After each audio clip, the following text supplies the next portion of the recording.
নমস্কার বন্ধুরা, রাধে রাধে। সামনেই আসতে চলেছে রাধা অষ্টমী, তাই আজ আমি তোমাদের সাথে শেয়ার করব তোমাদের সকলের অনুরোধে রাধা অষ্টমীর খুব সহজ সরল ঘরোয়া পূজাবিধির একটি নতুন ভিডিও। তো চলো বন্ধুরা, ভিডিওটি শুরু করি। আশা করি তোমাদের নিশ্চয়ই খুব ভালো লাগবে।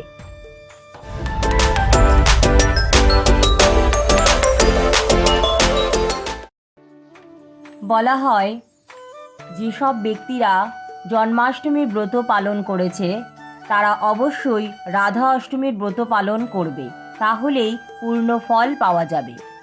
হিন্দু শাস্ত্র অনুসারে বিশ্বাস করা হয় রাধা অষ্টমীর ব্রত পালন করলে 1,00,000 ব্রতের সুফল পাওয়া যায় এবং ভগবান শ্রীকৃষ্ণ স্বয়ং নিজেই বলেছেন 1000 বার ভগবান শ্রীকৃষ্ণের নাম জপ করলে যে সুফল পাওয়া যায়, শুধুমাত্র একটি বার রাধা নাম জপ করলে বা রাধে রাধে বললে সেই ফল পাওয়া যায়।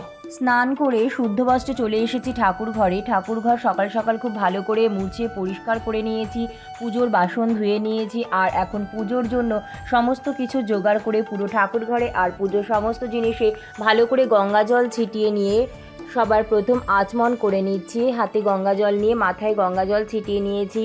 এখন মুখে 3 বার গঙ্গা জল ছিটিয়ে নিচ্ছি। নম বিষ্ণু নম বিষ্ণু নম বিষ্ণু। হাতটা খুব ভালো করে ধুয়ে নিলাম। অপবিত্র পবিত্র বা সর্বাবস্থানগত পিবা যৎস্বরে পুণ্ডরীকাক্ষ সহবাজ্য অভ্যন্তর সূচি নম সূচি নম সূচি নম সূচি।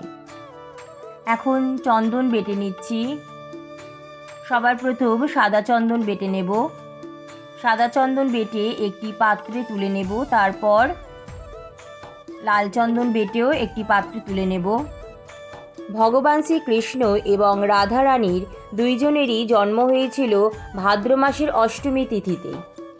ভগবান শ্রীকৃষ্ণের জন্ম হয়েছিল ভাদ্র মাসের কৃষ্ণপক্ষের অষ্টমী তিথিতে, আর রাধারানীর জন্ম হয়েছিল ভাদ্র মাসের শুক্লপক্ষের অষ্টমী তিথিতে। ভগবান কৃষ্ণের জন্মতিথিতে যেমন জন্মাষ্টমী পালন করা হয়, তেমনি তার কিছুদিন পরেই রাধারানীর জন্মতিথি অনুসারে রাধা জয়ন্তী বা রাধা অষ্টমী পালন করা হয়।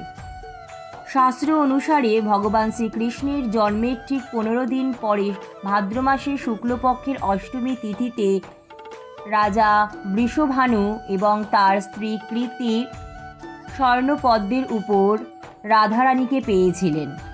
নিয়েছে একটি পিতলের থালা, তাতে কেশর চন্দন দিয়ে স্বস্তিক চিহ্ন এঁকে কিছু ফুলের পাপড়ি আর তুলসী পাতা দিয়ে আমার রাধাকৃষ্ণ আর গোপাল সোনা আর গোমাতাকে নিয়ে আসলাম অভিষেকের জন্য। পঞ্চামৃত দিয়ে অভিষেক করাবো, তাই পঞ্চামৃত তৈরি করে নিচ্ছি। কাঁচা দুধ, টক দই, ঘি, মধু আর শর্করা দিয়ে পঞ্চামৃত তৈরি করে পঞ্চামৃত এখন জলশঙ্খতে নিয়ে নিলাম। জলশঙ্খতে নিয়ে আমি সবার প্রথম ভগবান শ্রীকৃষ্ণ আর রাধারানীর চরণ ধুইয়ে দিয়ে ভগবান শ্রীকৃষ্ণ আর রাধারানীকে পঞ্চামৃত দিয়ে অভিষেক করিয়ে নিচ্ছি। এরপর গোপাল সোনাকেও পঞ্চামৃত দিয়ে অভিষেক করিয়ে নেব। তারপর গৌমাতাকেও পঞ্চামৃত দিয়ে ভালো করে অভিষেক করিয়ে নেব। ওম নমো ভগবতে বাসুদেবায় নমঃ। ওম নমো ভগবতে বাসুদেবায় নমঃ। রাম রাম রাম হরে হরে হরে কৃষ্ণ কৃষ্ণ কৃষ্ণ হরে হরে হরে রাম রাম রাম হরে হরে। পঞ্চামৃত দিয়ে খুব ভালো করে অভিষেক করানোর পরে নিয়েছি পরিষ্কার শুদ্ধ জল, তাতে গোলাপ জল, অগরু আর কেশর চন্দন আর দিয়ে দিচ্ছি তুলসী পাতা। এইভাবে স্নানের জল তৈরি করে এখন আমি রাধারানী আর ভগবান শ্রীকৃষ্ণ, গোপাল সোনা আর গোমাতাকে খুব ভালো করে অভিষেক করিয়ে নিচ্ছি। ওম নমো ভগবতে বাসুদেবায় নমঃ। এরপর ফুল দিয়ে অভিষেক করিয়ে আলতো হাতে খুব ভালো করে মুছে নেব। আর ভগবানের অভিষেকের এই জল আমি আমার বাড়ির সবার মাথায় একটু করে বুলিয়ে দিয়ে নিজের মাথাতেও একটু করে বুলিয়ে নিয়ে বাদবাকিটা আমার তুলসী গাছে আর ফুল গাছে দিয়ে দেব। গোপাল সোনাকে এখন নতুন জামা পরিয়ে সুন্দর করে সাজিয়ে নিচ্ছি। বন্ধুরা, তোমাদের কাছে যদি পিতলের কিংবা পাথরের রাধাকৃষ্ণের বিগ্রহ থাকে, তাহলে তোমরা রাধা অষ্টমীর দিন অবশ্যই নতুন বস্ত্র, নতুন জুয়েলারি কিনে এনে রাধাকৃষ্ণকে সুন্দর করে সাজিয়ে দেবে। আর তোমাদের কাছে যদি গোপাল সোনা থাকে তো তাকেও অবশ্যই নতুন বস্ত্র পরিয়ে সুন্দর নতুন জুয়েলারি দিয়ে সুন্দর করে সাজিয়ে দেবে। আর তোমাদের কাছে যদি রাধাকৃষ্ণের আলেখ্য বা ফটো থাকে তোমরা তাতেও ফুলের মালা পরিয়ে চন্দন দিয়ে সুন্দর করে সাজিয়ে নেবে। আর বন্ধুরা, তোমাদের কাছে যদি রাধাকৃষ্ণের বিগ্রহ না থাকে, তোমাদের কাছে যদি গোপাল সোনা থাকে, তাহলে গোপাল সোনাকে রাধা অষ্টমীর দিন রাধারানী রূপে সাজিয়ে সুন্দর করে রাধা অষ্টমীর পুজো করতে পারো। কাঠের একটি জলচকিতে সুন্দর করে আলপনা দিয়ে তাতে নতুন একটি আসন পেতে আসনে ভালো করে গঙ্গা জল ছিটিয়ে নিয়ে একটু ফুলের পাপড়ি দিয়ে আমি আমার রাধাকৃষ্ণ আর গোপাল সোনাকে আসনে নিয়ে এসেছি। আর এখন আমি আমার রাধাকৃষ্ণকে সুন্দর করে সাজিয়ে দিচ্ছি, গলার হার পরিয়ে দিলাম। আর রাধারানীকে এখন ওড়না পরিয়ে সুন্দর করে সাজিয়ে দিচ্ছি। ভগবান শ্রীকৃষ্ণ আর গোপাল সোনার খুব প্রিয় বাঁশি এখন তাদের হাতে দিয়ে দিচ্ছি। বন্ধুরা, তোমরা অবশ্যই কমেন্ট করে জানিও গোপাল সোনা আর আমার রাধাকৃষ্ণের সাজ শৃঙ্গার আজ কেমন হয়েছে। এখন ভগবানকে আয়না দর্শন করিয়ে নিচ্ছি। শাস্ত্রমতে ভক্তি ও নিষ্ঠা সহকারে রাধা অষ্টমীর এই ব্রত পালন করলে মা লক্ষ্মীর বিশেষ আশীর্বাদ পাওয়া যায় এবং 100টি গোদানেরও পূর্ণ ফল লাভ হয়। ভগবান শ্রীকৃষ্ণ আর গোপাল ঠাকুরকে চন্দনের তিলক পরিয়ে চন্দন সহযোগে তুলসী পাতা, তুলসী দল, ফুল ভগবানের শ্রী চরণে নিবেদন করছি।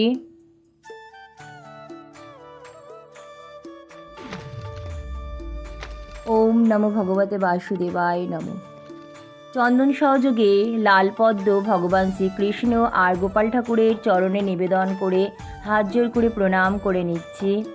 ওম নমো ব্রহ্মণ্য দেবায় গো ব্রাহ্মণ্য হিতায় চ জগদ্ধিতায় কৃষ্ণায় গোবিন্দ নমো নমঃ। রাধারানীকে লাল চন্দনের তিলক পরিয়ে দিচ্ছি।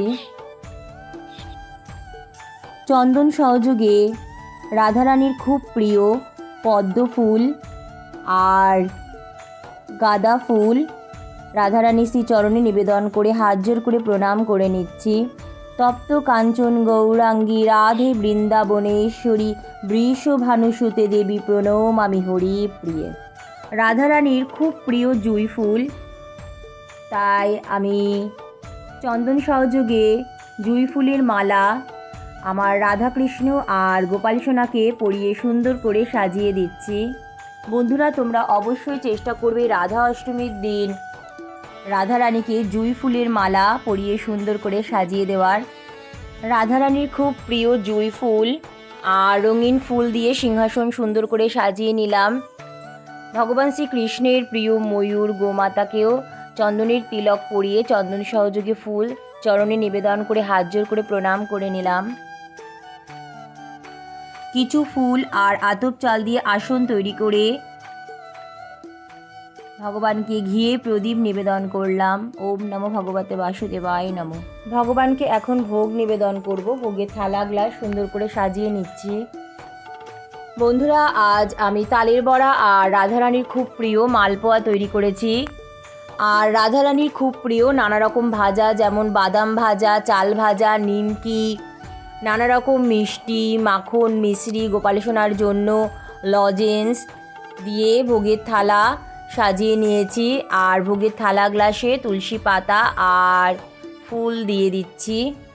রাধারানীর খুব প্রিয় গাঠি কচু, তাই বন্ধুরা তোমরা রাধা অষ্টমীর দিন অবশ্যই চেষ্টা করবে গাঠি কচুর কোনো রেসিপি তৈরি করে রাধারানীকে ভোগ নিবেদন করার।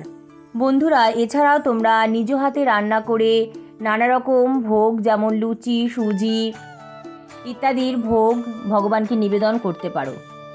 ভগবানকে ভোগ নিবেদন করব, তাই ভোগ নিবেদনের জায়গাটায় একটি আসন পেতে কিছু ফুলের পাপড়ি দিয়ে সুন্দর করে সাজিয়ে নিয়েছি।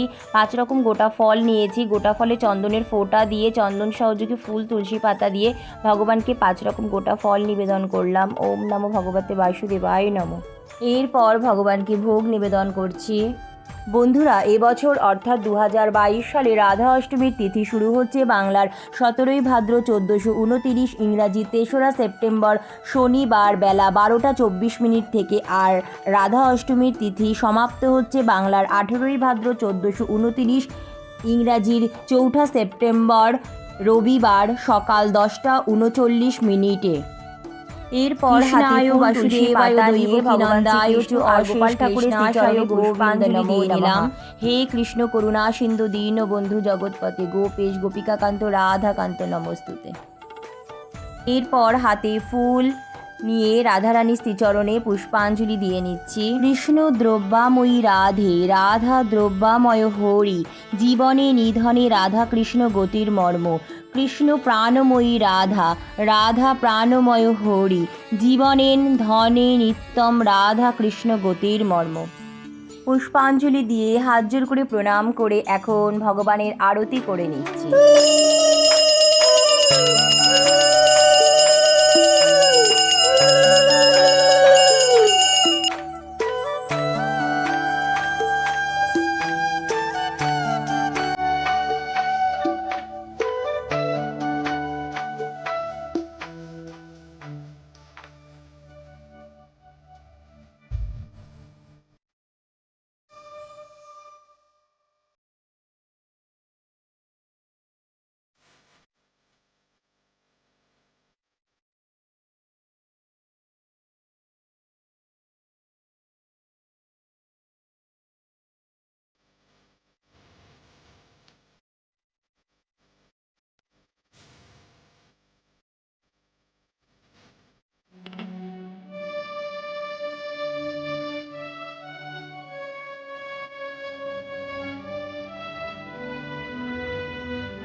ভগবান আমার পুজোর ভুল ত্রুটি ক্ষমা করে আমার পুজো গ্রহণ করো, সকলের মঙ্গল করো। হে কৃষ্ণ করুণা সিন্ধু দীন বন্ধু জগৎপতে গোপেশ গোপিকাকান্ত রাধাকান্ত নমস্তুতে।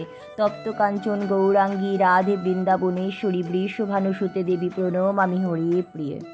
এরপর হাতে ফুল তুলসী পাতা নিয়ে রাধা অষ্টমীর ব্রতকথা পড়ে আমার পুজো। রাধা অষ্টমীর ব্রতকথা। ঋষি শৌনক মহামতি সুতোকে জিজ্ঞাসা করলেন, হে সুত, অন্যান্য দেবতাদের উপাসনার চেয়ে শ্রীকৃষ্ণের আরাধনায় শ্রেষ্ঠ বলে জানি, আরও শুনেছি তাহা অপেক্ষা শ্রীমতী রাধা আরাধনা অধিকতর পুণ্যপ্রদ ও শ্রেষ্ঠ। অতএব শ্রী রাধার অর্চনা বিষয়ে কোনো ব্রতাদির কথা বলুন। সুত বললেন, হে ঋষিগণ, আমি একটি গোপনীয় ব্রতের কথা বলছি শুনুন। একদিন দেবর্ষি নারদ শ্রীকৃষ্ণের নিকটে উপস্থিত হয়ে জিজ্ঞাসা করলেন, ভগবান, আপনার শ্রীমুখে অনেক ব্রতের কথা শুনেছি, এখন শ্রীমতী রাধিকার জন্মদিনের ব্রত শুনতে ইচ্ছা করি। শ্রীকৃষ্ণ বললেন, দেবর্ষি, তুমি আমার পরম ভক্ত, সেই জন্য তোমার কাছে বলছি, শ্রবণ করো। কোনো এক সময় সূর্যদেব ত্রিলোক ভ্রমণ করতে করতে নানা প্রকার ঐশ্বর্য দেখে মনে মনে তপস্যার সংকল্প করে মন্দর পর্বতের গুহায় কঠোর তপস্যা আরম্ভ করলেন। এই রূপে দীর্ঘদিন গত হল। সূর্যের কঠোর তপস্যা আর পৃথিবীর অন্ধকারাচ্ছন্ন থাকায় দেবতারা ভীত হলেন। ইন্দ্র দেবগণ সহ আমার কাছে এসে সব কথা বলতে আমি বললাম, দেবগণ, সূর্য থেকে তোমাদের কোনো ভয় নেই, তোমরা নিজ নিজ স্থানে যাও, আমি সূর্যদেবকে তপস্যা থেকে ক্ষান্ত করব। তারপর আমি সূর্যের কাছে গেলাম। সূর্য আমাকে দেখে খুব আনন্দিত হলেন। তিনি বললেন, হে শ্রীহরি, আপনার দর্শন পেয়ে আমার জন্ম ও তপস্যা সার্থক হলো। যিনি সৃষ্টি স্থিতি সংহারকর্তা ব্রহ্মা বিষ্ণু মহেশ্বর, যাকে সবসময় চিন্তা করেন, তাকে দর্শন করে আমি ধন্য হলাম। আমি সন্তুষ্ট হয়ে সূর্যকে বললাম, হে দিবাকর, তুমি তপস্যায় সিদ্ধিলাভ করেছ, এখন বর প্রার্থনা করো। তুমি আমার পরম ভক্ত, সেই জন্য তোমাকে দর্শন দিলাম। এই কথা শুনে সূর্য বললেন, আমাকে এইভাবে রাধাষ্টমীর ব্রত কথা পড়ে আমি কন্যাটির বশীভূত নিজ হাতে এছাড়া আমার আর কোনো ভগবানকে ভোগ গ্রহণের জন্য অনুরোধ করে কিছুক্ষণ এখন চলে যাব ঠাকুরঘর থেকে বাইরে। কিছুক্ষণ পর হাতে আওয়াজ করে ঠাকুরঘরে ফিরে এসে গোপাল সোনার খুব ভালো করে হাত মুখ মুছে দিলাম। তো বন্ধুরা, এইভাবে খুবই সহজ সরল পদ্ধতিতে আমি প্রত্যেক বছর রাধা অষ্টমীর ব্রত পালন করি। কেমন লাগলো আজকের ভিডিওটি অবশ্যই কমেন্ট করে জানাবে। অনেক অনেক ধন্যবাদ। রাধে রাধে।